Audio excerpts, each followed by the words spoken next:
Stade de Reims are part of European football's folklore. During their golden age of the 50s and 60s, Reims dominated French football and were famously beaten by Real Madrid in the first European Cup final in 1955 before losing to them again in the 59 final. However, Reims soon dropped down the divisions before reforming amid financial ruin, having not made an appearance in a continental competition for nearly 60 years. But their astonishing recent renaissance, led by coach David Guion, has carried the Champagne club back into Ligue and maybe back into Europe. Between 1949 and 1962, Reims won 6 French League championships, a pair of Coupe de France titles, and made 2 European Cup finals, all under the stewardship of legendary French coach Albert Batteux. Having captained Reims to their first league title in 1949 and their first Coupe de France victory in 1950, Batteux retired from playing and swiftly was appointed coach. There was initial trepidation over the then 31-year-old Batteux's complete lack of coaching experience and his close relationship with what was now his squad. However, despite a pair of comparatively underwhelming fourth-place finishes, Batteux came good to win the 53 and 55 French titles. In establishing a dynasty that would last for a decade, Batteux's team popularised their famed, fluid, short-passing, interchanging style known simply as jeu à la Remois, or, more commonly since, champagne football.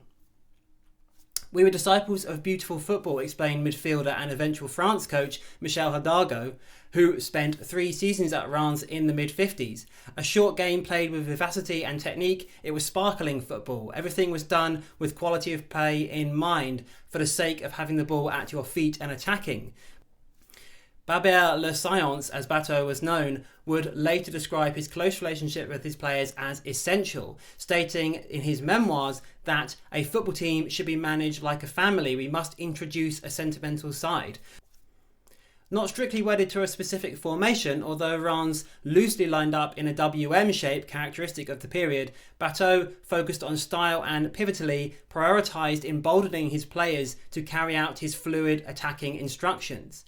Batteux's aim was to persuade the players that the coach's ideas became their own, he explained, and that they would play with a feeling that they no longer followed directives but of obeying their own principles. He was a football intellectual, explained Aimé Jacquet in L'Équipe, France's 1998 World Cup winning coach, who played under Batteux at Saint-Étienne, but he had the eloquence to explain his ideas. His words never left me during my coaching career.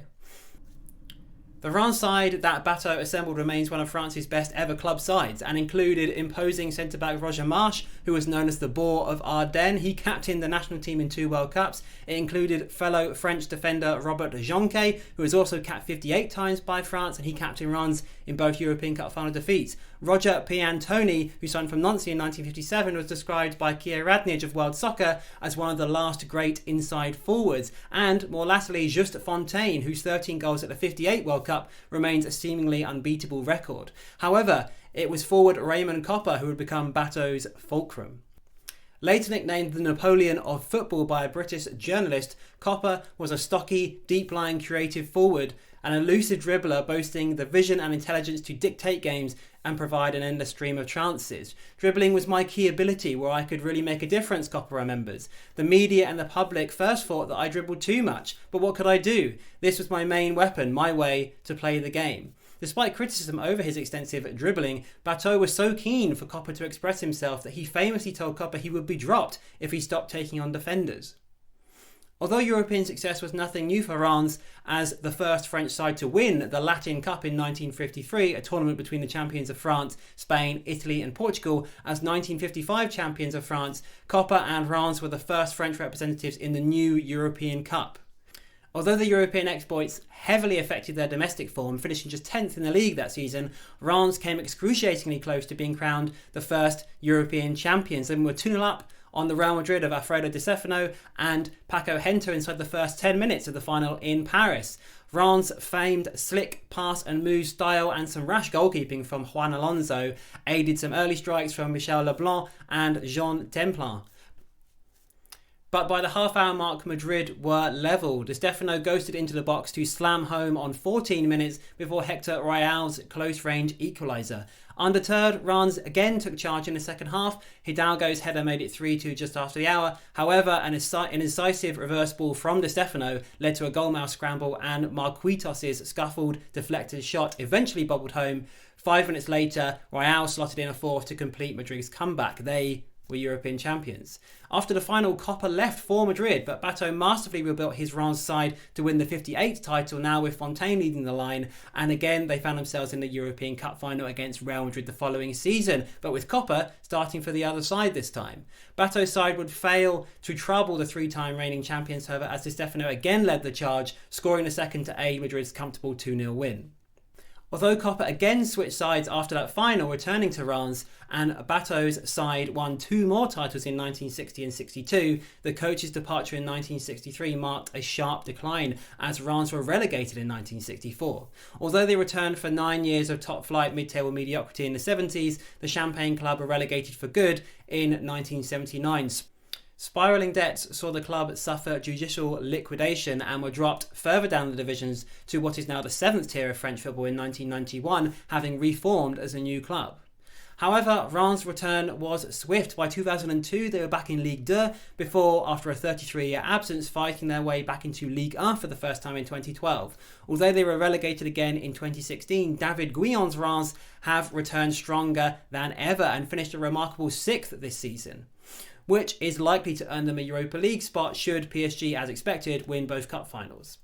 Guion's modern, expertly managed and coached Reims, both on and off the field, are a blueprint for how to survive and succeed in the modern French footballing landscape.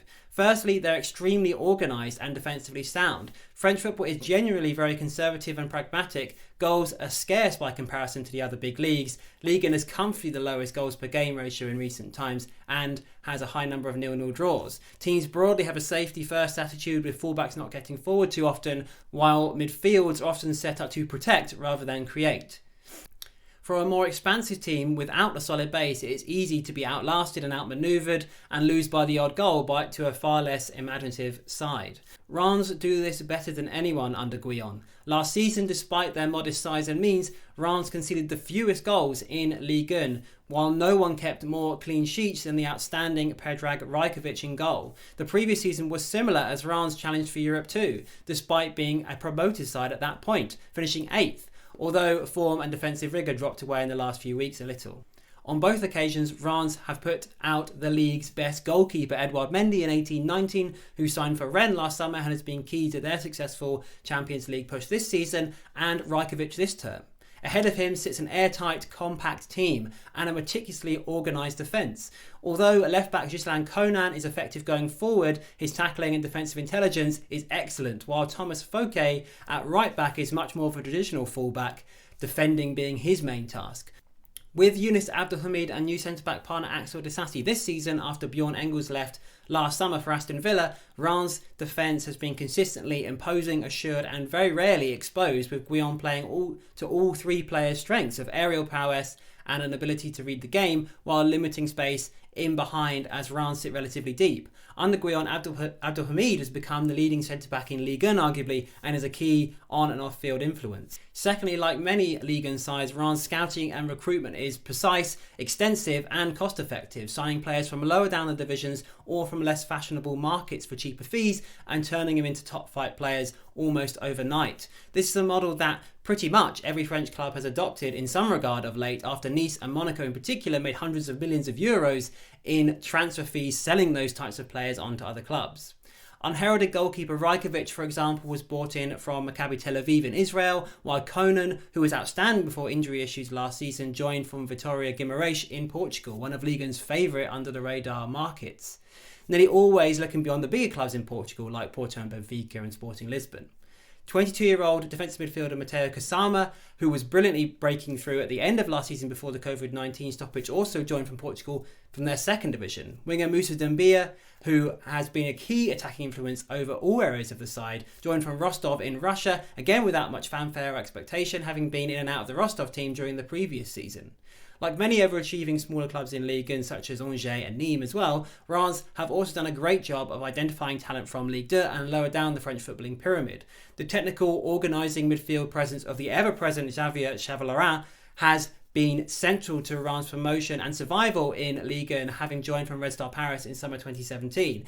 He had just been relegated from Ligue 2 with Red Star. Disasi, meanwhile, signed from Paris FC on a free, who had just finished bottom of Ligue 2 in 2016. Hassan Kamara, who has just joined Nice after being linked with Premier League clubs last summer, was picked up from Châteauroux in Ligue 2 back in 2015 before being sent out on loan to third-tier Créteil in 2017. Mathieu Cafaro, who has become a key creative influence in the side when fit in the last 2 years, was added after being sacked by Toulouse for disciplinary reasons. Boulaïdia, now 23, who impressed in leading the line last season, was signed from the sprawling lower divisions in French football as recently as 2018.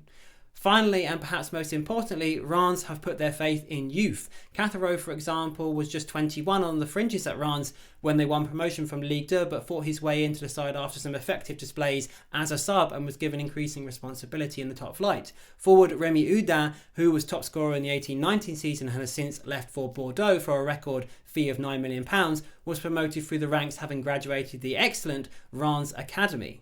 Disasi too was barely seen until the start of last season, but was promoted after Engels left, having been identified early on as his successor. Aside from the guiding experience of Abdelhamid and the 36-year-old Alexis Romao in midfield, Guion's Reims side in general is remarkably youthful, and the vast majority of players are 25 or under. That process of supporting and promoting youth will continue into next season, as with Disasi, 22-year-old Kasama looks set for further responsibility in midfield. 18-year-old Nathaniel Mbuku is a raw but exciting forward who was very lively on his fleeting outings last season and scored 5 goals in the knockout stages as France reached the Under-17 World Cup semi-finals last season. Meanwhile, striker El Bilal Touré scored 3 goals in his first 7 games at just 18 last season after moving from Mali in the winter. Guion is pivotal to this process, having come through the academy himself at Reims as a coach before being given the senior job full-time after Michel de Zakarian failed to return Reims to Ligue and left for Montpellier after relegation. Central to their development of young players is Reims' superb training facilities. Opened in 2014, the Centre de Vie Raymond Coppa is the largest training facility in France. It cost €8 million and is spread over 25 hectares, encompassing 15 football pitches, as well as housing the senior and youth teams, plus sleeping quarters, gyms, pools and medical facilities. 6 decades on from their golden age, and Stade de Reims are back at the top of French football. David Guion's side may not be the traditional entertainers, and they're a long way from the champagne football of Batteux and Raymond Coppa's side, but as an exercise in how to run a modern football club, few come close to matching them. Watch out for them in Ligue next season and maybe the Europa League.